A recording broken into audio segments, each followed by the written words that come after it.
On with, I'm online with, hang on, maybe Oh, now.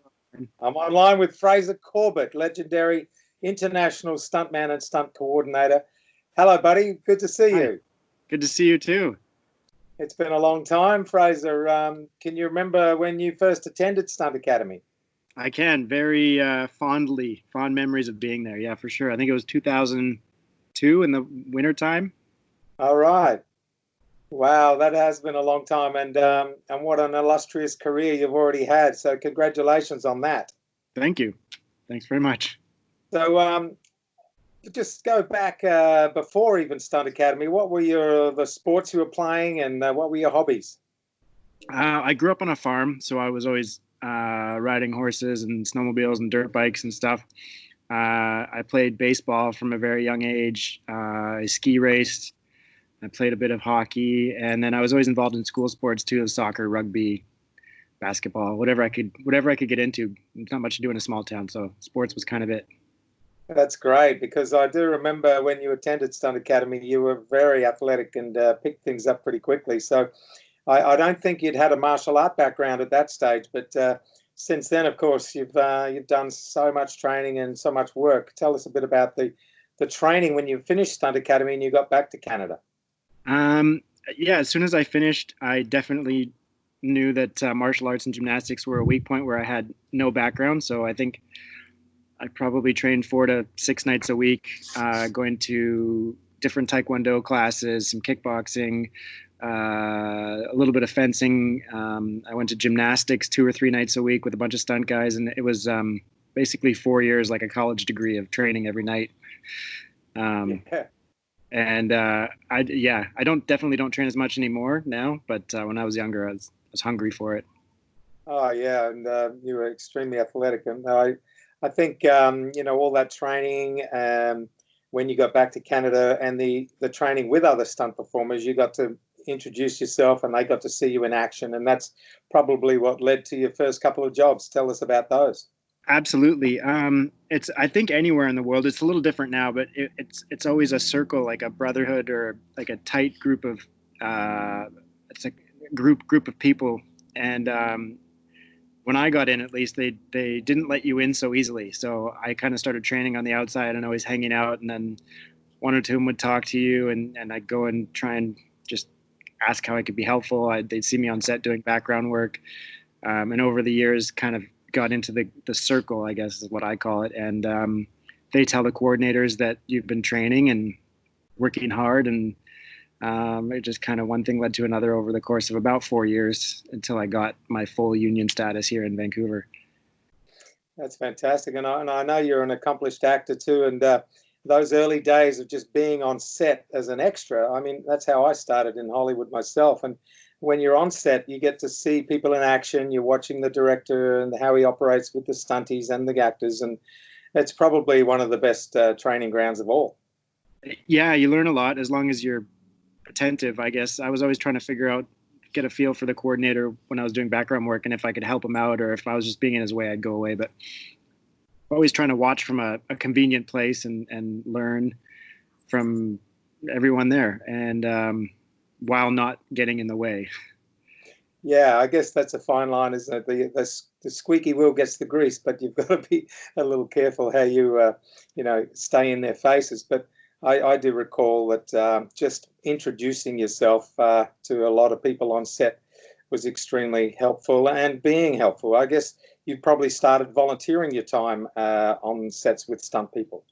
Yeah, I spent a lot, especially on Smallville. I was lucky enough to kind of get in with a veteran coordinator there named Jacob Rupp, and he really took me under his wing. And he was definitely a cowboy and demanded a lot of you, even though I wasn't getting paid. But I was there, I don't know, thousands of hours a season for free volunteering. But he would always throw me into spots, and I got to double some characters eventually, and it all worked out. And I learned so much from him. And you take a bit of abuse back in the day, not so much now, but yeah, I'm grateful, and I wouldn't trade any of it. Yeah, absolutely. I mean, it is one thing to just be there on set, but to be able to help them out and show how dedicated and enthusiastic you are is certainly it goes a long way to getting work in the end. Yeah. So you mentioned Smallville. I guess Canada and Vancouver in particular is fortunate to have a lot of television shows and a lot of film production. Yeah. How did that sort of lead into other stuff, and what sort of bigger stuff did you work on? There was a couple other TV shows along with Smallville that I got to kind of play around in back in the day. And shortly after that, I'm trying to think what the first big movie. Funny story. So there's a coordinator in town. I won't mention any names. He's very well known in the world. He's one of the most working stunt coordinators in the world. But first time I met him, I was doing background work, and I had my package, because back then you had like your resume and a couple photos of you doing action shots. And I think demo reels were mostly on VHS tapes still back then. But I got introduced to him by another stunt guy who was kind of a friend of mine, and I went up to him and said, "Hey, here's my resume." And he goes, "What the hell do I need this for? You look just like him." And he threw it on the ground and walked away. And I was like, "Holy shit." Okay, great. And luckily I played hockey, and so did he. And I started playing hockey with him a little bit. And then the guy who had introduced me, who he always used as his main double, wasn't available. And a couple months later, I got a phone call, and it was my first big movie doubling the lead, called The Hole. I don't think it did very well, but anyways, he kind of phoned me up and he's like, "Hey, Clint's not available. What's your schedule like for the next couple months?" And that's, I mean, tough skin, and taking it with a grain of salt paid off. And I work for him all the time now. He's a good friend of mine, actually. Right. And then so the movies kind of transitioned. Smallville, The Hole. I did Cabin in the Woods shortly after that. The Twilight series, Tron, the Disney movie Tron, Total Recall, and White House Down, Deadpool series, and Predator. A couple like movies all come through, and then but TV is always kind of the mainstream in Vancouver, and then the movies come here and there. Yes, I had a quick look at your IMDb resume a minute ago, and it's so impressive considering I guess you've come from small beginnings, but now you're working on some massive things. And you've worked with Ryan, my son, a fair bit too.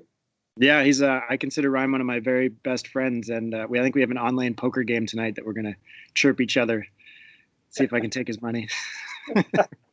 Good on you. I know both you and he worked a lot on Arrow, Flash. Yeah, Ryan. It's always a pleasure getting to work with Ryan.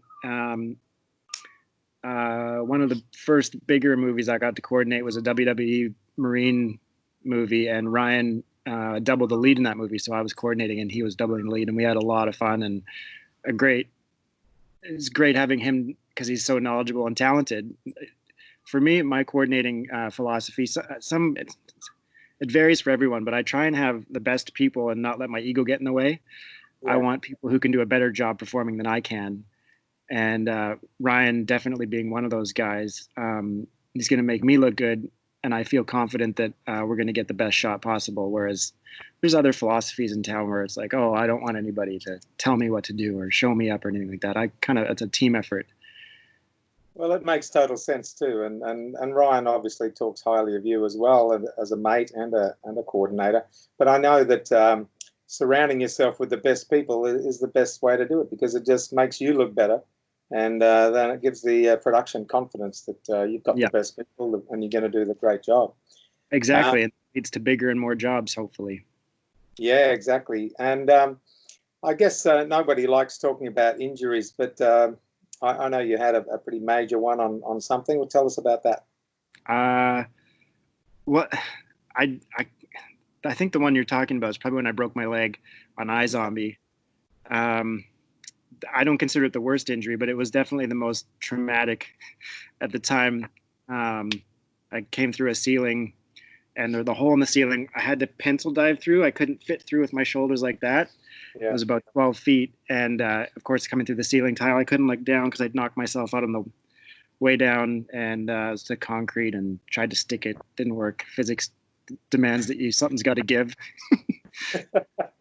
So you broke your leg and put you out of action for 3 months or something?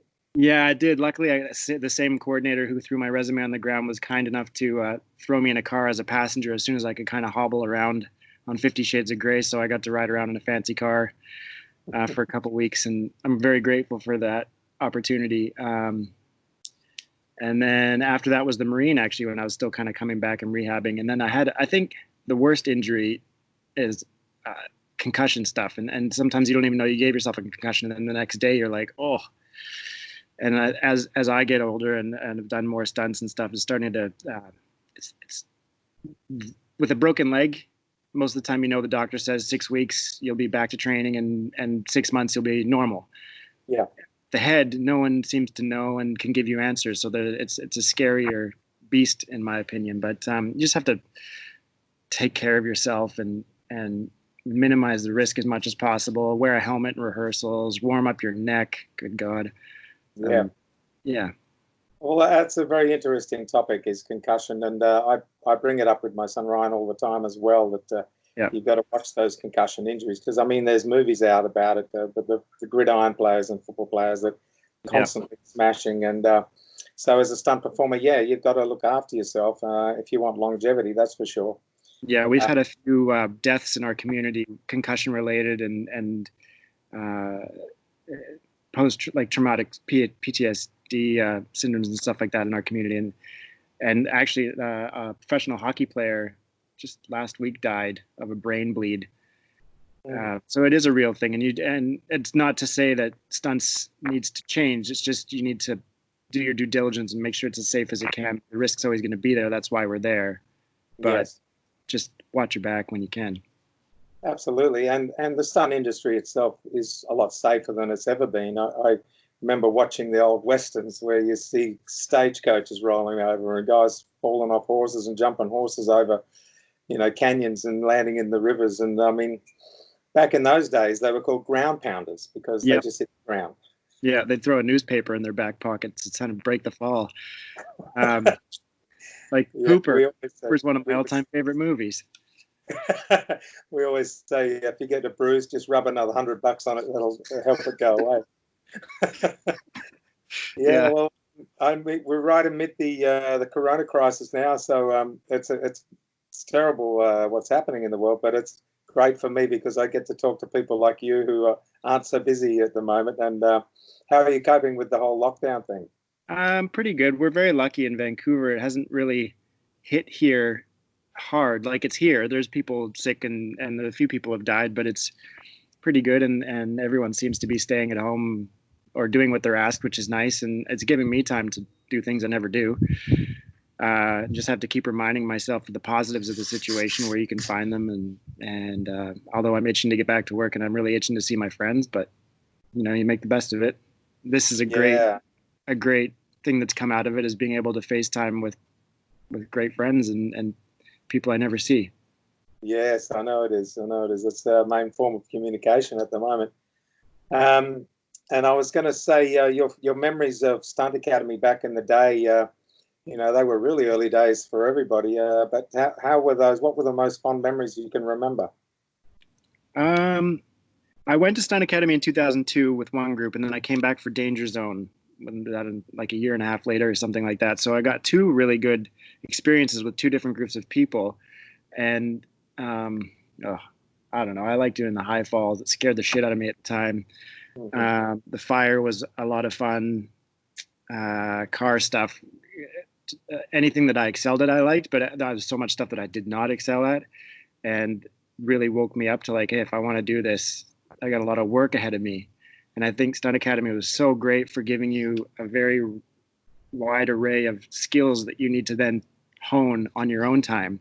Yeah. And we got such a good base, and then it's up to you to kind of take it from there. And you had said that in one of the first nights that we were there, and just kind of broke it down and gave us the real wake-up call of like, hey, this is going to be fun, but if you want to make it, you've got a long road ahead. And I always took that very seriously. Yeah, we always say that, you're not going to turn into a Bruce Lee overnight. It's going to take a lot of work, and you've obviously put in the time and the effort and become very successful at it. So congratulations, buddy, and it's been wonderful chatting to you. Good luck coping with the virus, and look forward to seeing your continued success. Thank you. Thanks very much, and I look forward to getting to catch up when you're up here next time. I will be there soon. Good on you, mate. Okay. Thanks, Fraser. Stay safe. Yeah.